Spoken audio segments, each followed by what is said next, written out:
Okay, I get it, right? I'm a fresh face, and you guys want to know how ratioable I am. What better way to do that than sharing my opinion on every mainline Sonic game? Cause, I don't exactly have the coldest of takes. This is all just my opinion, by the way. Like, I specifically made this list with the idea of which games do I enjoy playing the most, and not which games do I think are the best, / would I recommend to others. So if you want to see the video later down the line, please let me know in the comments, so the YouTube algorithm will pick this video up. This is only beneficial for me. Do I look like I read the comment section? The D tier.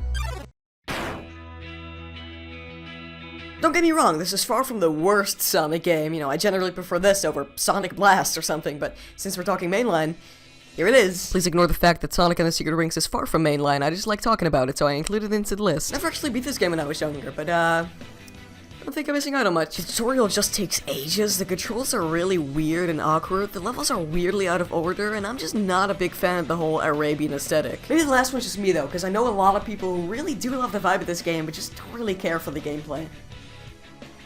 Not me though. I don't have a joke for this, I just don't really like this game. You know, I used to really love this game. I remember the hype for this thing being through the roof. I mean, come on, you can't tell me the marketing for this game didn't sound promising to an 11-year-old. In hindsight though, it's okay. I mean, the avatar customization's a cool idea and gives you a lot of options, but the controls are so stiff and the whole aesthetic and writing is just incredibly uninspired. Not the worst in this series, considering I still have a whole F tier that gets taken up by shitty spin-off games, but definitely not something to write home about either. Though you can have some fun with this game if you install 35 mods first, so that's notable. You know, this game's actually kinda alright. I know this game gets a lot of flack, and like, maybe Chicken Wing Johnny just like brainwashed me or something, but I do really find some enjoyment out of this game. Definitely doesn't have the best controls or gameplay or anything, which is exactly why it is still in D tier, but the story is innocent enough, and the characters just feel like themselves here. Jason Griffith does a pretty good job voicing Sonic in this game, just a shame he kinda messes up the delivery here and there. Why'd you stop me? I could have taken him down, no problem. It's not exactly natural. Now we enter the C tier. These are games that I do find some enjoyment out of, but wouldn't really play over the other games in this list. To be fair, I haven't played this game in a while. There's a good reason for that. I definitely do enjoy a lot of the ideas that this game brings to the table. I mean, I don't need to tell you how banger of an intro animation that is, but it's definitely my least favorite of the classic Sonic games. Level design feels very chaotic in CD. Like, I don't feel like I'm in control of my momentum most of the time. It feels like the game is throwing me at random slopes and hoping I get a kick out of it. CD is fine, but far from the best, or worse, like some may have you believe. I can see myself running through this game every once in a while. It's probably the most mediocre / okay Sonic game. I love the wall running mechanic and the new spin dash controls, but the level design really doesn't complement what Sonic has to offer here. I've seen fans make tiny test stages more fun than any level in this game. It's such a shame, you know? This could have been a really cool game, but ended up being just alright. I hope we get some sick level mods in the future, because I know for a fact these controls are capable of giving the game some cool gameplay moments. You know, I wasn't expecting this either. There's actually a surprising amount of stuff in this game that I'm a fan of. But I think the thing this game does best is making Sonic an absolute badass. Say what you want about the super speed sections, but you can't deny the idea is sick as hell. I like the additions of these dynamic wall jumps. Sure, it's basically just watered down QuickTime events, but let me have my point, dammit. At the end of the day though, this is still a game that has a death by 1,000 paper cuts. There are so many glitches and control issues that I find it hard to play the original. Honestly, if you have a PC to run it, just emulate it on Xenia and install some mods. This is probably the best way you can play the full game right now. Or you can even play PO6. I mean, the controls aren't perfect, and there's still some annoyances with the gameplay, but it adds a lot of sick additions and refines the game design. Hear me out. It's all downhill from here. I've ended my career before it's even started. If you know me personally, you know I don't really have fun playing this game. I don't know what it is for Sonic and Knuckles, but Flying Batteries, Sandopolis, Lava Reef, Sky Sanctuary, and Death Egg specifically are just levels I really am not a big fan of. Most of these stages feel like they just have you stop to press switches and hit buttons to progress. Feels like they kind of merged Sonic 1 and 2 level design together here, since there are some moments of spectacle, but also some moments of Marble Zone, you know? I definitely don't hate Sonic 3 and Knuckles, but it isn't my favorite classic Sonic game either. Just so happens that Sonic and Knuckles has the most stages that I'm not a fan of, so I'm putting it lower on the list. Can you tell I'm really trying to defend myself here? The B tier, definitely not my favorites, but I can see myself having fun with these. I feel like we should treat Sonic 1 a bit better than we actually do. Like, come on, it was the first Sonic game. Of course it's gonna have its issues. This is quite a decent game, if not a bit overshadowed by the sequels. The biggest fault this game really has is the fact that it starts out so good, but then nosedives into Labyrinth Zone. I would have enjoyed this game a lot more if it was just focused on the momentum-style slope gameplay. Like, some of these levels don't even have slopes at all. It's like they forgot the main gimmick of the game. Overall, this is a pretty solid game, but not one that I would return to that often.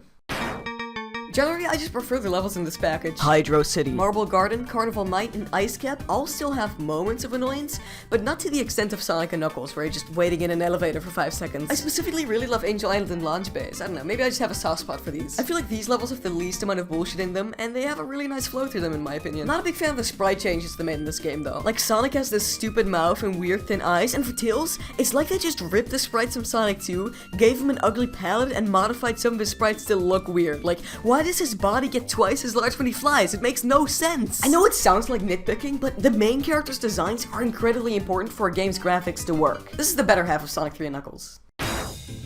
If you asked a 13-year-old me where to put this game, it would have been an F tier. Sonic Unleashed has definitely grown on me over the years. Or in other words, I used to fucking hate this game. This is the most polished and thought out Sonic game of all time. Like, the hub worlds are well designed, the characters are charming, the redesigns are incredible. It feels like the planning stage of this game got a lot of attention during development. But unfortunately, I'm just not a big fan of the gameplay. You see, I love platformers. My favorite game is Banjo-Kazooie, for crying out loud. So when I see such a mechanically interesting player character like the Werehog get ruined by the amount of tedious combat you do in this game, I get my heart broken. I genuinely catch myself replaying the Werehog stages every now and then because of the awesome parkour abilities this character has. But the flow gets cut off so quickly with all the mid-level cutscenes showing you that a door opened and a door closed. Like, sure thing, asshole, I have 2 eyeballs. You don't have to stop the gameplay to show me this obvious thing. The day stages are pretty cool, but focus a bit too much on just holding X and reacting to the obstacles ahead for me to enjoy them. I prefer the boost formula from Generations and Colors, where it's a lot more focused on 2D platform as opposed to what Unleashed was going for. Now, the DLC actually scratches that itch, and I do really love a lot of those stages, but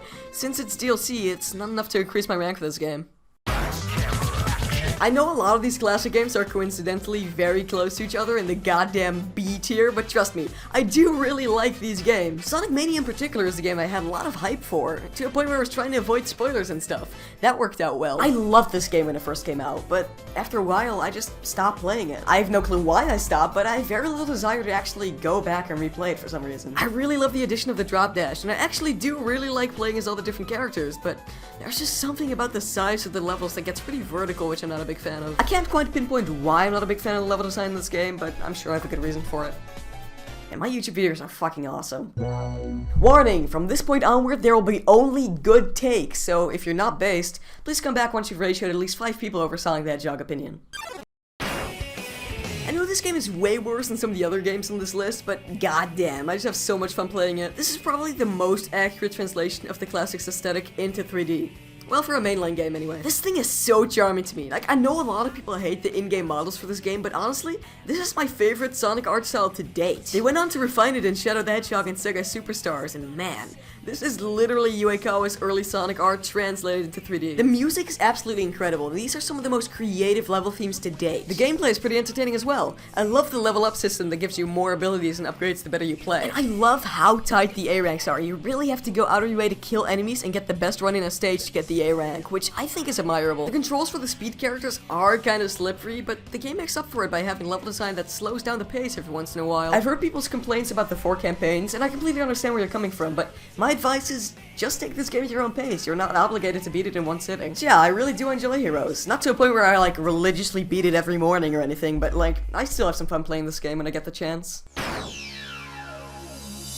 SA2 is fucking absurd. The story of this game puts me on the edge of my seat every time I watch a cutscene. Shadow's whole arc ends very satisfyingly, and all the characters are written well and aren't one note like in the recent games. This game's a lot more linear than SA1 in a lot of ways, but that actually isn't a bad thing at all in my opinion. I love the linear nature of these levels, and all the new abilities the characters are given are literally so genius and fit the level design so well. I mean, come on! He bounced! You can really tell this is the first Sonic game for ranking system, because all the levels are literally made around this system. Building up as many points as possible and seeing that perfect text appear on top of the screen will always be so satisfying to me. The weakest part of this game are the other gameplay styles though. The mech stages are fine, but could have used some tweaks to the controls, and the treasure hunting still doesn't have a radar modded in that's as good as it was in SA1. Otherwise though, pretty solid game. I grew up with this game. And moving on to the S tier, we've got a few. Nah, this is the first Sonic game I remember beating. There's no way I can put this game any lower than an A tier. Dude, the music, the environments, the gameplay, the Baldy nose hair! Okay, maybe not that part, but what I'm trying to get at is that I love this game. The wisps are really well implemented. They actually feel like they add to the gameplay here, instead of being added as an obligation from Sega. I'm just gonna throw this out there. Sonic Colors is the best OST of any Sonic game. Hey! I knew you guys would love that take. Nah, colors will always hold a special place in my heart. Just a shame this game had some awful dialogue, when it could have been really good when you look at the DS version. So here we are at the S tier, the moment you've been waiting for. These are my most beloved and replayed Sonic games of all time. I thought you'd be more surprised. Yeah, it's no doubt that Generations is just a fantastic Sonic game. Great gameplay, absolutely stunning level design, amazing graphics and game design. This game has it all.